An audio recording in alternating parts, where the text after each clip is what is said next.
Gideon was a man who was willing to do what God wanted him to do, regardless of his own judgment, regardless of his own plans or his own results.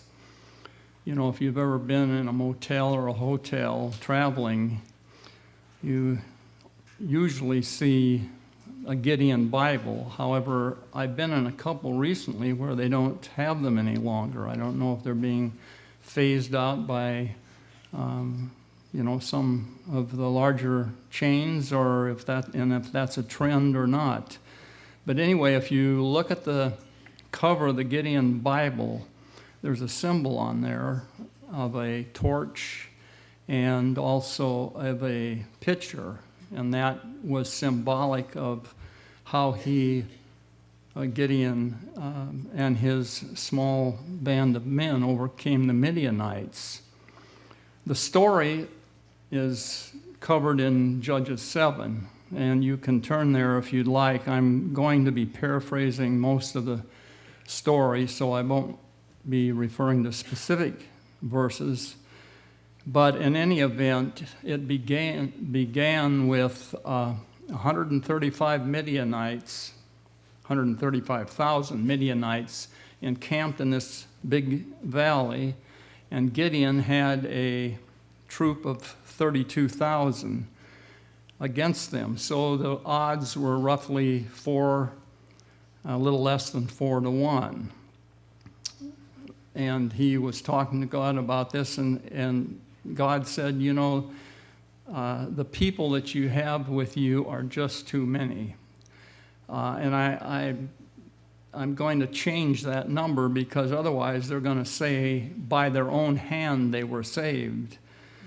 And so we're going to change the odds. So he told Gideon to survey his troops, and any of the men who were afraid or any of them who were fearful, he said, let them go home. And there were a number of these men who were not professional soldiers as such. They had been volunteers that Gideon had acquired from farmers and this type of thing in the surrounding area.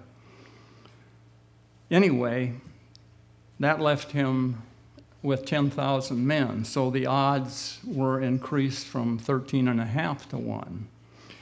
But the Lord said to Gideon, there's still too many people there. But I've got a test that we're going to run, and it'll help us decide, what we're going to do or how many people we're going to end up with. So he said, I want all of your men to come down to the water, and I want you to separate them into two groups. One group, and have them drink. And so the people that bow down to the water and drink with their face down at the water will be in one group. And the other group that cup the water with their hands and bring it up to their face and lap it like a dog will be the second group.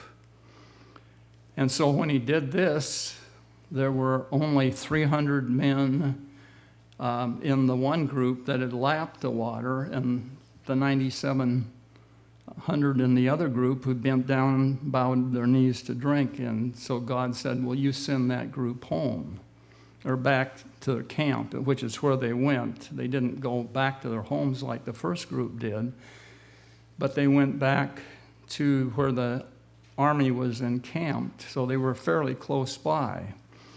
But God said, I'm only going to use these 300. And if you think about it, there's some sense as to what he did in order to make this selection.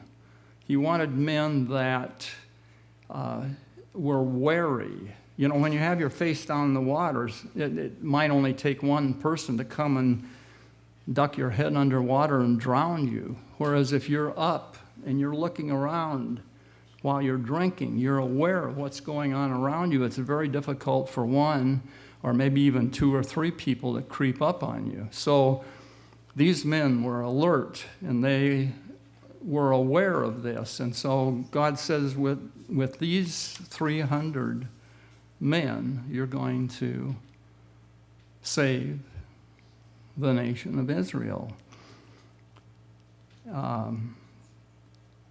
And I will deliver them into your hand, the Midianites into your hand. Gideon was a great strategist, and also he was a great tactician, because unlike some people who can plan and strategize what they're going to do, but then can't carry it out, they have to have some other group of people do that, or some other person do that.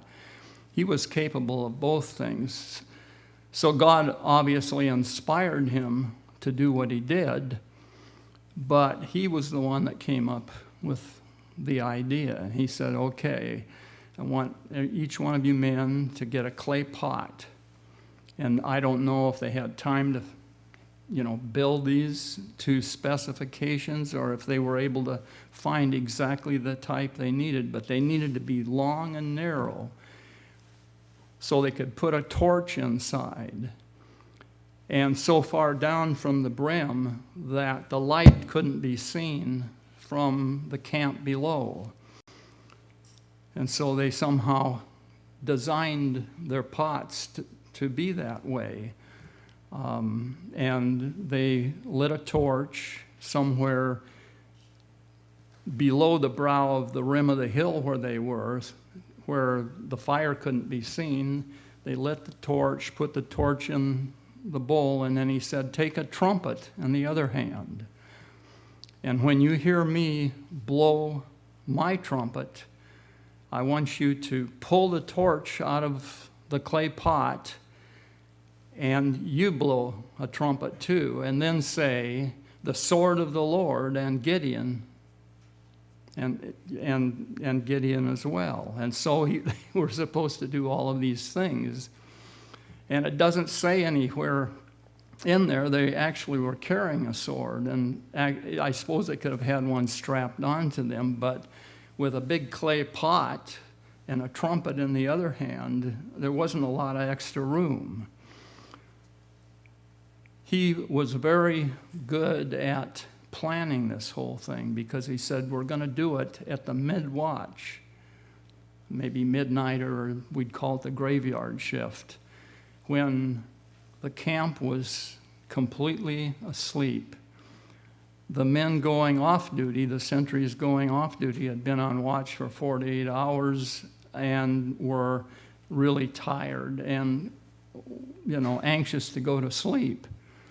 Whereas the people waking up to assume the duty of sentry, they'd been asleep for several hours and were suddenly roused up to go and take their posts. And I think you all know, if you've ever had the experience of sleeping for a couple hours, and then out of a dead sleep get up, a lot of times you're groggy and you're kind of almost drugged, and it takes a while for you to get your act together and be at your best. So that's when Gideon blew the trumpet, when all this was taking place. I saw an illustration of this in a book one time, that they said it's like having 300 Mack trucks parked around the brim of the hill and suddenly turning their lights on full and the driver pulling the air horn. And that's the sound that came. They pulled the torch out, dropped the pot, and it went crashing and careening down the hill, making all kinds of noise. And then on top of that, the trumpet sounding, and then the sword of the Lord and of Gideon, they heard that. And of course, Gideon's reputation had preceded him, and they were aware that if it was Gideon, they were in for trouble. So what happened was, waking out of a dead sleep and not knowing what was going on and not having any light to see by, they searched around for their swords and started wailing away at each other. It says in chapter 8 that night 120,000 Midianites died at the hand not of the 300. They orchestrated the beginning of everything by blowing the trumpet and doing what they were instructed. But they did it to themselves. And so when daylight broke, there were only 15,000 left, and they fled. They were just terribly afraid of Gideon and what might happen now, because now Gideon got the rest of his troops from the camp. They'd had a good night's sleep. The 300 were probably still running on adrenaline from watching all this take place. And so 10,000 pursued the 15,000 and picked up volunteers from the cities that were on either side of where they had their flight. And so they were easily dispatched. As a result of all this, it said in Judges 8 that Gideon ruled or judged the tribes of Israel for 40 years, and they had complete peace. In John 5, verse 30, Jesus said, "I can of my own self do nothing."